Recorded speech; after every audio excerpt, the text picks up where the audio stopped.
নজরে বাংলার নজরে কোন খবর থাকবে? সেই নেতার খবর থাকবে যে নেতার অফিস থেকে নেতার ছবি বদলে গিয়েছিল। তখন থেকে ইঙ্গিত ছিল, কিন্তু পাকাপাকি খবর এলো তারপরে। এই মুহূর্তের এক্সক্লুসিভ, বিজেপিতে যোগ দিলেন অর্জুন সিং। অর্জুন সিং বিজেপিতে ঘর বাপসি। তবে এই ঘর বাপসি হলো কিন্তু চুপি চুপি। আনুষ্ঠানিকভাবে যোগ দিলেন ঠিকই, তবে তার চুপি চুপি, খুব একটা জাঁকজমক নেই সেই অনুষ্ঠানে। মানে যেমন দেখা যায় একজন বড় নেতা কোথাও কোনো অন্য দলে যোগ দিলে দলের পতাকা তার হাতে তুলে দেওয়া হয়, একটা অনুষ্ঠান করা হয়। অর্জুনের ক্ষেত্রে এরকম কোনো ঘটনা ঘটলো না। কিভাবে হলো অর্জুনের ঘর বাপসি? ভেঙ্কটেশ্বর প্রতিনিধি আমার সঙ্গে রয়েছেন, বলতে পারবেন আরো ভালো। ভেঙ্কটেশ্বর, দেখো, অর্জুন সিংকে নিয়ে গত কয়েকদিন ধরেই জল্পনা চলছিল এবং যেটা বিজেপি সূত্রে আমরা জানতে পারছি, অবশেষে চুপি চুপি আনুষ্ঠানিকভাবে বিজেপিতে যোগ দিলেন অর্জুন সিং। গতকাল রাত্রে বিজেপির রাজ্য এবং কেন্দ্রীয় নেতৃত্বের মধ্যে দীর্ঘ ভার্চুয়াল বৈঠক হয়। সেই বৈঠকে ছিলেন অর্জুন সিংও এবং সেখানেই অর্জুন সিংকে কিন্তু বিজেপিতে যোগদান করানো হলো, এমনটাই খবর পাওয়া যাচ্ছে। এবং তুমি জানো যে অর্জুন সিং ইস্যুতে একেবারে কৌশলী ভূমিকা নিল বিজেপি, কারণ তুমি একদিকে জানো যে অভিজিৎ গঙ্গোপাধ্যায়, কৌস্তব বাগচি, সৌমেন রায়ের মতো আলাদা করে অর্জুন সিংকে নিয়ে ঘটা করে কোনো রকম যোগদান অনুষ্ঠান করছে না বিজেপি, এমনটাই কিন্তু সিদ্ধান্ত হয়েছে। এবং প্রার্থী তালিকা সম্ভবত বিজেপির যে দ্বিতীয় প্রার্থী তালিকায় বাংলায় কারা প্রার্থী হবে লোকসভা ভোটে, সেই তালিকা আজকেই সম্ভবত প্রকাশ হবে এবং সেই তালিকাতেই চমক থাকবে, এমনটাই জানা যাচ্ছে।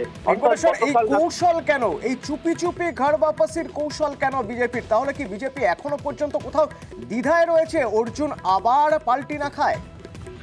দেখো, একটা বিষয় স্পষ্ট যে বিজেপিতে নেওয়ার ক্ষেত্রে অর্জুন সিং এর ক্ষেত্রে বেশ কিছু বিজেপির মধ্যে একাংশ তারা কিন্তু বিরোধিতা করেছিল যে অর্জুন সিংকে, যেহেতু তিনি দীর্ঘদিন তৃণমূল কংগ্রেসের সঙ্গে যুক্ত ছিলেন, ফলে সেই জায়গায় যদি ঘটা করে আনুষ্ঠানিকভাবে অর্জুন সিংকে ঘর বাপসি করানো হয়, সেক্ষেত্রে কিন্তু লোকসভা নির্বাচনের আগে বিভিন্ন প্রশ্নের মুখে পড়তে পারে বিজেপি নেতৃত্ব।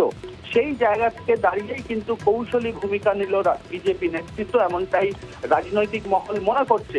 এবং ভার্চুয়ালি একেবারে গতকাল রাত্রে দীর্ঘ বৈঠক হয় অর্জুন সিং রাজ্য বিজেপি কেন্দ্রীয় নেতৃত্বের সঙ্গে, এবং সেখানে অর্জুন সিংকে তিনি স্পষ্ট জানিয়ে দেওয়া হয়েছে বিজেপির পক্ষ থেকে যে কোনো রকম আনুষ্ঠানিকভাবে যোগদান পর্ব হবে না, কিন্তু বিজেপিতে তাকে স্বাগত জানানো হচ্ছে, এমনটাই কিন্তু অর্জুন সিংকে জানানো হয়। যদিও রাজ্য নেতৃত্ব বা কেন্দ্রীয় নেতৃত্বের পক্ষ থেকে এখনো পর্যন্ত বিজেপি প্রার্থী ব্যারাকপুরে অর্জুন সিংই হবে কিনা সে ব্যাপারে স্পষ্ট না করলেও প্রার্থী তালিকায় চমক থাকবে, এমনটাই কিন্তু জানা যাচ্ছে। অর্থাৎ অর্জুন সিং বারবারই বলে আসছিলেন যে তিনি পার্থ ভৌমিকের বিরুদ্ধেই লড়াই করবেন এবং সেই বিষয়টাই কিন্তু স্পষ্ট হতে চলেছে। তবে গতকাল রাতের যে বৈঠক, সে বৈঠক কিন্তু অত্যন্ত গুরুত্বপূর্ণ, প্রায় 1.5 থেকে 2 ঘন্টার বৈঠক হয়।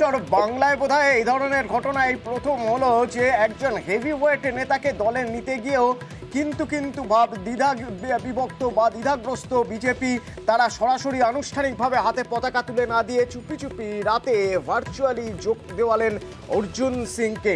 এটাও একটা নজিরবিহীন ঘটনা হয়ে রইল। এবার তো নজর থাকবে যে প্রার্থী তালিকা যখন প্রকাশ হবে তখন অর্জুন বিজেপির টিকিট পান কিনা। ধন্যবাদ ভেঙ্কটেশ্বর। এবং এই অর্জুন সিং প্রসঙ্গেই গতকাল মমতা বন্দ্যোপাধ্যায়ের কাছে যখন জানতে চাওয়া হয়েছিল, মমতা বন্দ্যোপাধ্যায় বলেছিলেন অর্জুন তো এখনো বিজেপির সাংসদ, তবে দলের হয়ে অর্থাৎ তৃণমূলের হয়ে পার্থই লড়বেন। অর্জুন কোন দলের হয়ে লড়বেন তার ব্যাপার। ও তো এখনো বিজেপির এমপি, ও কিন্তু বিজেপির এমপি ছাড়েনি, ও এখনো বিজেপির এমপি আছে, বিজেপির টিকিট ইলেক্টেডে আছে। সুতরাং এটা ওর স্বাধীনতা, ও কোন পার্টিতে দাঁড়াবে না দাঁড়াবে, আমরা পলিটিক্যালি লড়াই করব। আমাদের প্রার্থী ব্যারাকপুরে পার্থ ভৌমিক, আমি আশা করি পার্থ ভৌমিক মানুষের পুরো সমর্থন পাবে।